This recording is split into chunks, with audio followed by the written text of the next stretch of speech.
How's it going, YouTube? It's your boy True, and welcome back to another day of 31 Days of Halloween Horrors.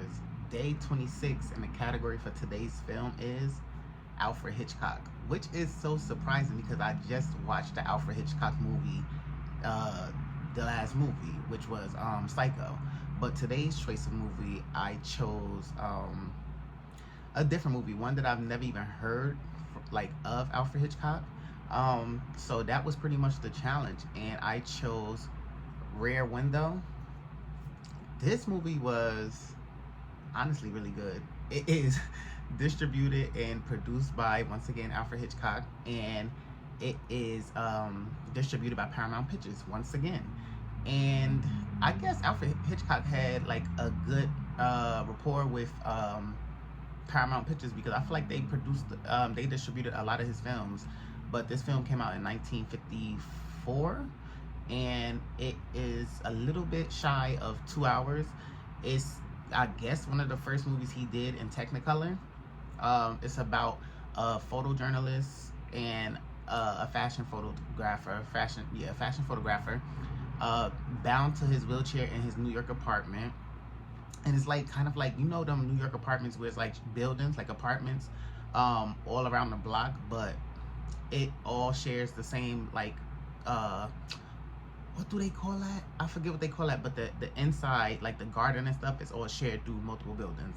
So I like that. I like them type of buildings. But he's bound to the wheelchair, and he becomes kind of like a peeping Tom for sorts. Like, he has nothing to do because he was in a car accident, or like he was in an accident where he fractured his hip and his leg.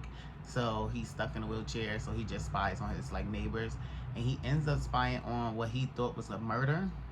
So he goes deeper and starts going into like keep watching these people, keep watching the person. Then he like starts to report it and things like that, and then it goes chaotic from there.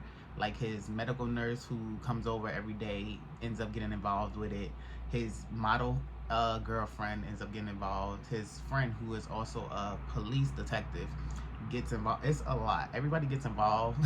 But it was so good. I liked it because it was just like one sitting. Like, it wasn't like they didn't have to constantly move throughout the film. Like, the setting is just in his apartment, in the backyard, like looking through windows. And it was really interesting to see like the different neighbors. Like, you had neighbors who slept outside on their fire escape every day. They had a dog, which they never brought outside to walk. They would lower it in a basket from the fire escape. It was this one chick who was like really young, really, I guess, promiscuous, like would go on dates with other guys, would not have like intercourse with them because her real boyfriend was away in the military. And then like this other neighbor, he lives with, I guess, his wife, but I don't know if he really loves her. It was very fun to watch. But the film goes on. Honestly, I wanted a twist. It wasn't a twist. It was just straight as you see it. Like, the neighbors are there, the murder happens. Like, it wasn't no twist with the murder. Like, the person who he thinks murders a person is the murderer. Like, it's like nothing to it.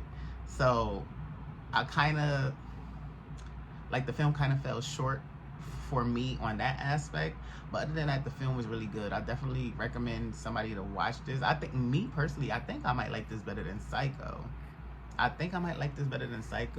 definitely would rate this film like a 9 out of 10.